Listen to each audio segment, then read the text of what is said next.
In a bold twist that sent ripples through political corridors today, Keir Starmer pulled the plug on NHS England, calling it nothing short of a bloated, clumsy giant, a world's largest quango that has long lost its way. With the stage set and a room full of expectant faces, Starmer's speech painted a picture of a state too heavy with caution and clutter, where adding more people had only led to more chaos. As the echoes of his words faded, you couldn't help but wonder, is change finally on the horizon? Starmer's address was more than a declaration, it was an outright charge against a public sector that, despite its impressive numbers, had faltered in delivering real results. He announced the complete scrapping of NHS England, arguing that health services should once again answer to the people rather than a distant bureaucracy. Meanwhile, Health Secretary Wes Streeting had already signaled a major clampdown on the same body, which ministers had derided as the epitome of inefficient administration. The decision to pull the plug on an institution controlling over £190 billion a year and employing 13,000 staff was set to transfer its powers back to the Department of Health. As murmurs of discontent swirled around the corridors of power, one had to ask, will this drastic reshuffle finally restore trust? Recent weeks had seen the sudden exit of both the chief executive and the national medical director of NHS England, a clear sign that the sweeping changes were not just talk but action. This move essentially reverses a massive reorganization from the coalition days, though whether it will lead to job cuts remains shrouded in uncertainty. Streeting hinted at hundreds of millions of pounds in savings, a promise that added a glimmer of hope amid the storm. As the crowd absorbed the news, the burning question lingered, can savings really translate into better care? Speaking in Hull, Starmer painted a stark image of an overcrowded government, claiming that more people were employed than ever before, yet the value delivered was nowhere to be seen. Look around, do you see good value in every corner? He challenged, his voice heavy with disbelief. He confessed that the state's performance was, in his view, at its weakest ever. Though a firm believer in an active government, he argued passionately that bigger doesn't always mean better. With every pause and pointed remark, the audience was left hanging, eager for the next twist in this unfolding drama. Even as Starmer lauded the hard work of civil servants, he was quick to point out that the engines of Whitehall had failed to rev up frontline services. His criticisms sparked immediate backlash from unions, who slammed the plan as both unrealistic and demeaning. Amid rising tensions, ministers tried to calm the waters by insisting that the aim wasn't to cut jobs broadly but to boost efficiency. The controversy deepened when whispers emerged that insiders had dubbed the scheme Project Chainsaw, a claim quickly denied by No 10, who brushed off comparisons with a reference to a notorious figure's cutting-edge tactics as juvenile. Each retort only fanned the flames of public curiosity. What really lies behind these sweeping reforms? Starmer was clear, slashing the needless duplication in roles between NHS England and the government's own health teams was key. Answering a heartfelt question from a cancer patient, he explained that overlapping communications and strategy teams were draining precious resources. Imagine having two teams doing the same work when one would do just fine, he said, his tone mixing incredulity with resolve. By cutting the double up, the freed-up funds would be funneled directly to the front lines where they matter most. With each word, his promise to empower everyday workers resonated like a rallying cry. Could this be the turning point for a tired system? In a pointed statement, Streeting declared the day's announcement as the final nail in the coffin of a disastrous reorganization from 2012, a reform that had led to record waiting times, plummeting patient satisfaction, and a bloated, costly NHS. When funds are scarce, we can't afford two bodies doing the same job, he argued, calling for more action takers and fewer bureaucratic overseers. He promised to pass more responsibility to those on the front lines, stressing that the hard-working NHS staff, though overburdened, deserved a system that didn't set them up to fail. His closing words hit hard, leaving listeners with a tantalizing thought: what will the NHS look like when real change takes hold? Yet, not everyone was ready to embrace the overhaul without reservations. Top NHS figures, including Matthew Taylor from the NHS Confederation and Daniel Elkeles, the incoming chief of NHS providers, warned that the road ahead would be bumpy. They described the shift as the biggest shake-up in a decade, an end of an era marked by a challenging mix of soaring demand, tight budgets, and the need for a complete service transformation. Disruption is inevitable during this transition, they cautioned, emphasizing the need for a balance between urgent recovery and thoughtful reform. With a future full of unknowns, the healthcare community braced itself. Can the system adapt without losing its lifeline?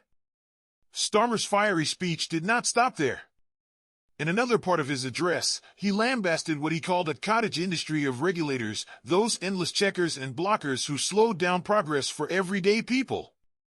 In a follow-up piece for a leading newspaper, he lamented that despite adding 130,000 civil servants since the referendum, frontline services had barely improved.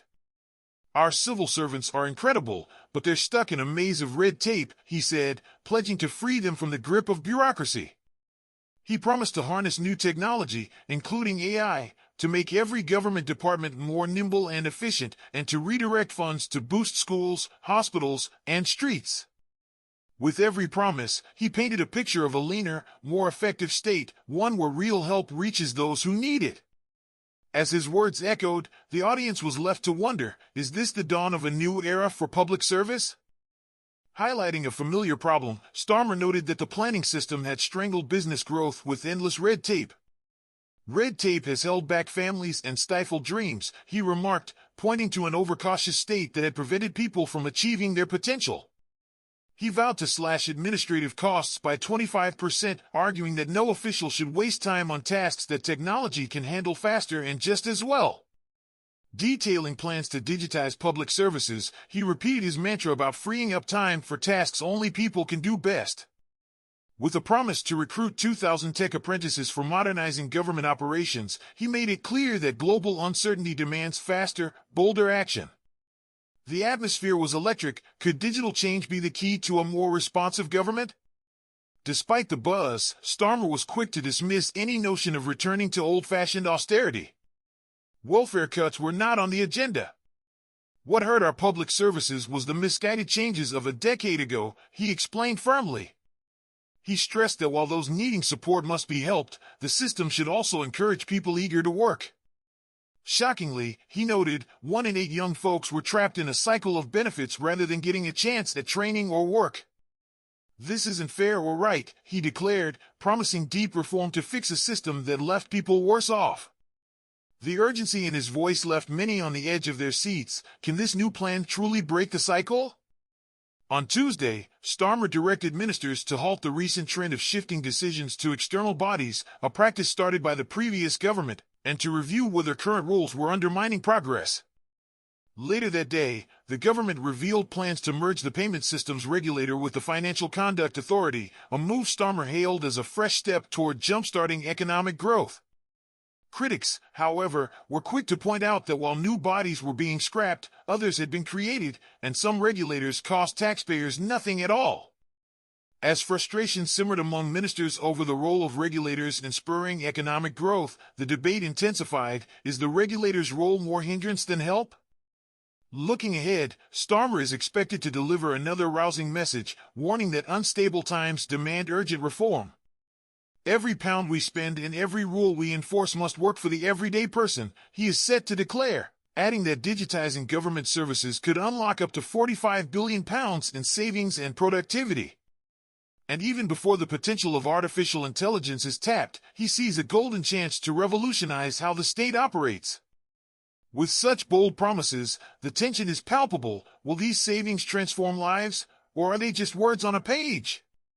Technology Secretary Peter Kyle joined in, suggesting that a proper embrace of technology could secure a £45 billion jackpot across the public sector. He pointed out that without the right tech talent, these ambitions might remain out of reach.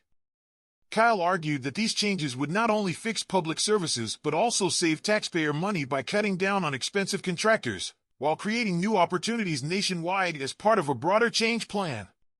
Yet, No 10 remained tight-lipped about whether the overall size of the civil service would shrink.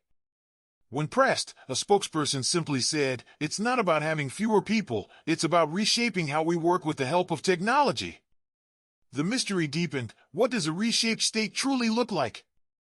Recent reports hinted that both No 10 and the Treasury were eyeing proposals from a well-known think tank to reform state operations under a plan ominously dubbed Project Chainsaw. The idea sparked heated debates about whether civil service pay should be reformed to attract the necessary skills for a modern government.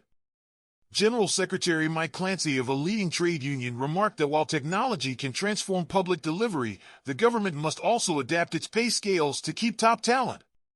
He urged that reforms be done in partnership with staff and unions rather than through harsh rhetoric reminiscent of foreign tactics. His plea was clear and firm: if changes are to be made, they must lift the civil service up rather than tear it down. As the debate rages on, one can't help but feel the weight of history and the promise of a new chapter waiting just around the corner.